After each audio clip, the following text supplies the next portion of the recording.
Hello student, कैसे हैं आप सभी। आशा है आप सभी अच्छे होंगे। मैं हूं आपका मैथ टीचर रविंद्र खंडेलवाल, फिर से हाजिर आपके सामने। आज हम कवर करेंगे exercise 3.1 of chapter 3 data handling from your 7th class S चांद बुक। तो आइए बढ़ते हैं आगे। जो पहला सवाल है, अगर आप बुक में देखते हैं एक्सरसाइज 3.3 में, तो आपको मिलता है, सम कहता है ए डाइस वॉज थ्रोन 30 टाइम्स। तो एक जो डाइस है वो क्या है बेटा, जो डाइस है वो आपकी 30 टाइम थ्रोन की जाती है। ठीक है, याद रखना। Okay, the following data show the number that appear in the each throw. तो आपको बता देते हैं, जो आपने 30 टाइम डाई थ्रो करी तो उसमें आपके पास इस प्रकार से वैल्यूज हैं। ठीक है, ये 30 टाइम जब आपने डाई थ्रो करी कि पहले बार थ्रो किया तो 2 आया, फिर दूसरी बार थ्रो की तो 5 आया, है ना। तीसरी बार थ्रो करी तो 3 आया, फिर चौथी बार थ्रो करी तो 1 आया। इस तरीके से आपके पास वैल्यू आती है, टोटल 30 वैल्यू है। ओके, तो कह रहा है make a table and enter the data using tally mark. आपको एक टेबल बनानी है, ठीक है, टैली मार्क का यूज करते हुए। तो कैसे बनेगी टेबल, मैं आपको थोड़ा सा समझा देता हूँ। तो बेटा इसको देखते हैं, ठीक है। तो आप देखो, सबसे पहले तो ये जो वैल्यू है ये आउटकम्स है, तो हमने लिख दिया आउटकम्स। फिर उसके बाद टैली मार्क्स आएगा, उसके बाद नंबर ऑफ टाइम्स। ठीक है, याद रखना ये number of time tally mark के बाद में लिखे जाते हैं, क्योंकि पहले टैली मार्क्स बनते हैं, फिर उन्हीं से नंबर ऑफ टाइम आते हैं। ठीक है, तो सबसे पहले हमारे पास जब डाइस में आ सकता है, आपका पास 1 2 3 4 5 और 6 आउटकम आ सकता है, क्योंकि किसी भी डाइस में 6 नंबर ही हो सकते हैं। उसके 6 साइड्स होती हैं जिन्हें फलक बोलते हैं, और 6 साइड पे 6 नंबर ऐसे इस तरीके से होते हैं। ठीक है, तो यहाँ पर देखेंगे 1 कितनी बार है, तो देखा 1 पहले बनाते कैसे टैली मार्क में आपको समझा देता हूँ। देखो पहले हम 2 है, पहला नंबर 2 है ना, तो हम क्या करेंगे, 2 में एक डंडा लगाएंगे। फिर 5 देखेंगे तो हम उसके बाद 5 में एक डंडा लगाएंगे। फिर हम 3 पे जाएंगे, तीसरा 3 है, 3 में एक डंडा लगाएंगे। फिर 1 है तो 1 में एक डंडा लगाया, फिर 1 है, फिर 1 में एक डंडा लगाया, फिर 2 है, फिर 2 में एक और डंडा लगा दिया, फिर 6 है, 6 में हमने एक और डंडा लगा दिया। तो इस तरीके से हम जब सारे नंबर ऑफ 3 तक आएंगे तो हमें कुछ इस तरीके से हमारे डंडे बन जाएंगे। ये बात याद रखना, जब हमारे पास 4 आ जाते हैं तो 4 के बाद 1 2 3 4, तो ये जो होता है ये 5 होता है। बस ये थोड़ा सा तुम्हें समझने की जरूरत है बस। तो अब हमने नंबर ऑफ टाइम लिख दिया, ये 4 है, तो देखो 4 लिख दिया, 5 लिख दिया, 5 3 ये 6 और ये 7। आई थिंक आपको ये समझ में आएगा, क्योंकि 5 और 1 6, 5 और 2 7। चलो, ये आपकी टेबल बन गई। तो ए का आपका सम आंसर आ गया। अब बी देखो, बी क्या कह रहा है, which number appear the maximum number of time. तो आपको बताना है इनमें से कौन सा वो नंबर है जो सबसे ज्यादा बार आया है, तो जिसकी ज्यादा फ्रीक्वेंसी है वही सबसे ज्यादा बार आया है। तो आप देखते हैं जो 7 है, ठीक है, नंबर ऑफ टाइम 7 सबसे हाईएस्ट है। तो आप देखते हैं 7 है, और 7 कौन आया है, 6। तो आंसर आएगा 6 आपके ज्यादा बार आया है। कई बार तुम छोटे बच्चे हो, तुम गलती करते हो, तुम सोचते हो 7 आ रहा है सबसे ज्यादा बार, 7। मेरे ये 7 बार आ रहा है, कौन आ रहा है, 6 आ रहा है, इसलिए आंसर 6 होएगा। 7 मत लिख देना, आंसर गलत हो जाएगा। ठीक है, इस तरीके से ध्यान देना है। ठीक है, चलो अच्छी बात है। उसके बाद हम बात करते हैं which number appear the minimum number of time. बिल्कुल, अब बिल्कुल वही वाली बात है। तो सबसे पहले हम यहाँ सबसे छोटी वैल्यू देखेंगे, तो यहाँ 3, तो 3 बार कौन अपेयर हो रहा है, 4। तो आपका आंसर फिर यहाँ पर आ जाएगा 4। जो 4 नंबर है वो सबसे कम बार अपेयर हो रहा है। तो ये जो 6 है ये मैक्सिमम अपेयर हुआ है, ठीक है, मैक्सिमम टाइम्स अपेयर हुआ है, और ये 4 जो है मिनिमम टाइम अपेयर हुआ है। ठीक है, बस ये आपका फर्स्ट सम क्लियर हो चुका है। अब आगे बढ़ते हैं, अब हम थर्ड सम। अब देखो सेकंड सम बिल्कुल ऐसा है, सेकंड सम आपको ट्राई करना है, ठीक है ना।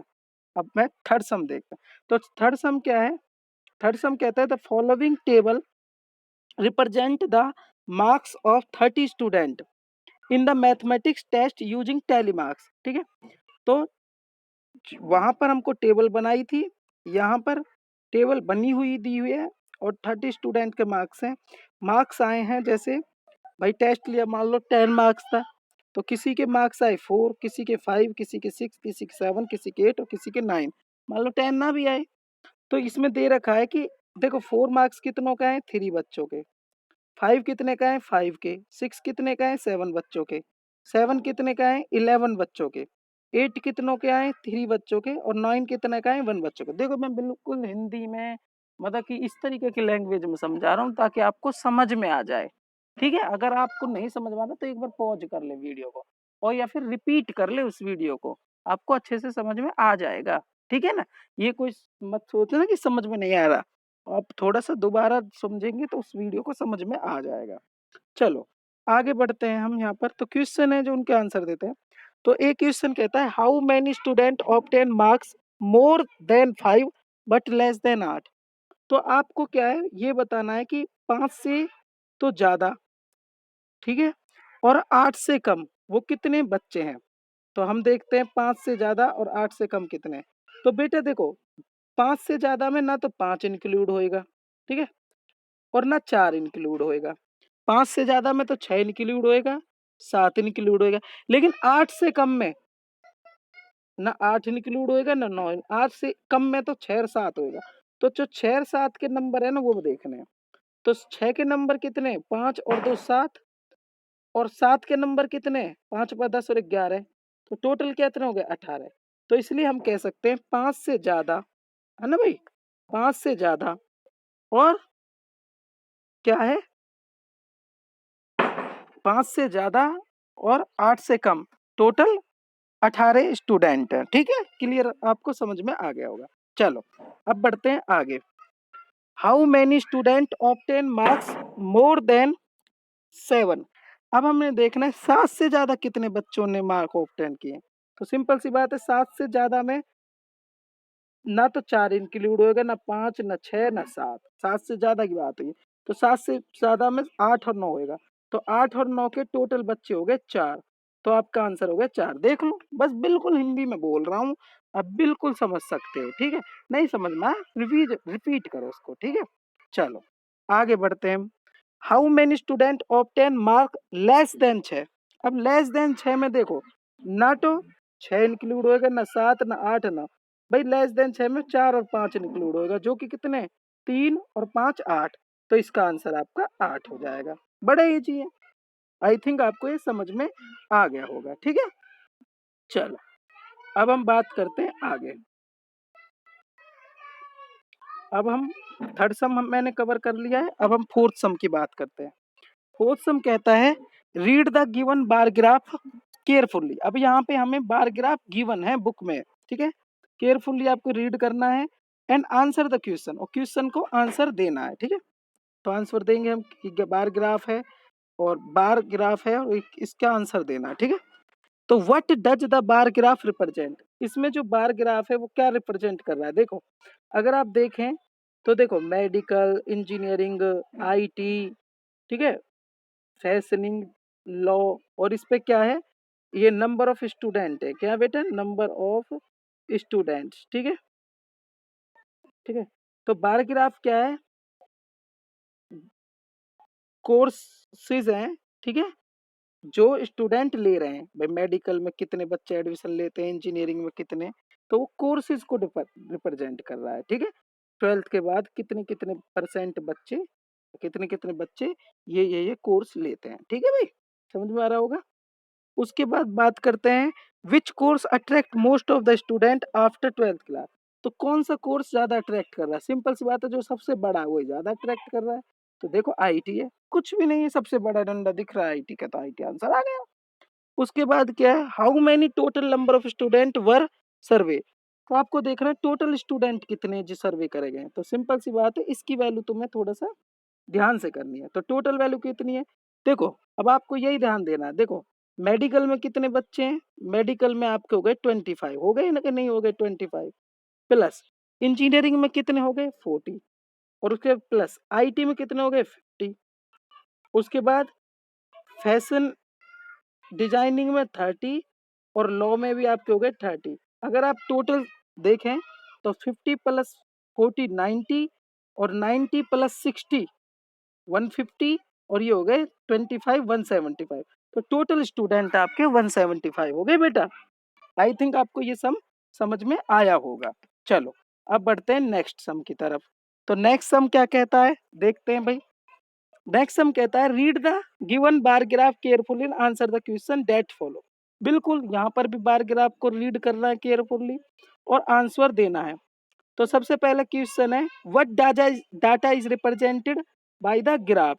तो इसमें क्या है number of teacher for different subject, तो यही है। तो bar graph show the number of teacher for the different subject, ठीक है। उसके बाद में क्या हुआ for which subject there are more teacher than any other subject. तो ये बताना है कि किस सब्जेक्ट के लिए सबसे ज्यादा टीचर है। तो वही सबसे ज्यादा बड़ा ग्राफ कौन से का है मैथ का है, तो मैथ के टीचर सबसे ज्यादा है। उसके बाद क्या है find the total number of teacher. Total teacher क्या है। अब देखो भाई पिछली सम में मैंने टोटल करके दिखाया, इसमें आप जोड़ के दिखाएंगे वैल्यू और टोटल 195 है, मैं आपको बता देता हूँ, अब जोड़ लेना, ठीक है। इफ देयर आर 4875, अब देखो 4875, ठीक है भाई। Student in the school what is the student teacher ratio. तो सिंपल सी बात है ये बच्चे हैं और उसके बाद 195, ठीक है, टीचर है। तो आप क्या करोगे इससे डिवाइड करोगे इसको, ठीक है। अगर आप इससे डिवाइड करोगे तो आपको आंसर आएगा 25। इसका मतलब एक टीचर पे 25 बच्चे हैं, ये रेशो, ठीक है, समझ में आ गया होगा। चलो अब हम बढ़ते हैं नेक्स्ट सम की तरफ। नेक्स्ट और ठीक है सिक्स सम आप खुद ट्राई करेंगे, अब हम 7 सम करेंगे। तो 7 सम क्या है construct a bar graph to represent the following data. अब बेटा अब हो सकता है आपके घर में बार ग्राफ ना हो और मार्केट खुली भी ना हो, तो आप ऐसा कर सकते हो बार ग्राफ की जगह जैसे मैंने बनाया हुआ है आप ऐसे भी बना सकते हो, ठीक है। तो सबसे पहले यहाँ पर दिया हुआ है number of month book sold in the 6 consecutive days. तो डे क्या है Monday Tuesday Wednesday Thursday Friday Saturday, Sunday की छुट्टी थी। तो 6 दिन में नंबर ऑफ द बुक बिकी एक बुक सेलर की इतनी इतनी इतनी इतनी दे रखी है। तो इसको बार ग्राफ पे, तो सिंपल सी बात है आप इसको इस तरीके से रिप्रेजेंट करेंगे, ठीक है, थोड़ा सा यहाँ पर। तो सिंपल सी बात है ये एक्स एक्सिस है यहाँ लिखना और ये वाई एक्सिस है। तो यहाँ पर आपको बार ग्राफ बनाते हुए ध्यान देना है ये जो डिस्टेंस है ना ये बराबर होनी चाहिए। मान लो 1 सेंटीमीटर की ले रहे हैं तो 1 सेंटीमीटर का गैप भी और ये बार की विड्थ भी, ठीक है। और उसके बाद में यहाँ पर ये हो गई नंबर ऑफ बुक्स, यहाँ पे ये लिखना बहुत जरूरी है नंबर ऑफ बुक्स, ठीक है। और उसके बाद डेज, यहाँ पर डेज लिखना जरूरी है डेज। तो मंडे को बुक कितनी बिकी है 70, तो 70 तक बन गई। ट्यूसडे को बिकी है 60 तो 60 तक बन गई। वेडनेसडे को 65 तो 70 और 60 के बीच में, ठीक है। तो इस तरीके से आप कंपैरिजन कर लेना इसका और इसका, ये आपका बार ग्राफ। आई थिंक आपको ये समझ में आया होगा, नहीं आया होगा तो एक बार रिपीट करें अच्छे से, पॉज करें, समझने की कोशिश करें। और फिर भी नहीं आ रहा है तो किसी बड़े अपने घर में जो बड़े हैं पढ़े लिखे हैं, आपकी सिस्टर हो आपकी मदर हो, उनको थोड़ा सा वीडियो दिखाएं और वो समझ लें तो शायद वो तुम्हें समझा दें, ठीक है। धन्यवाद।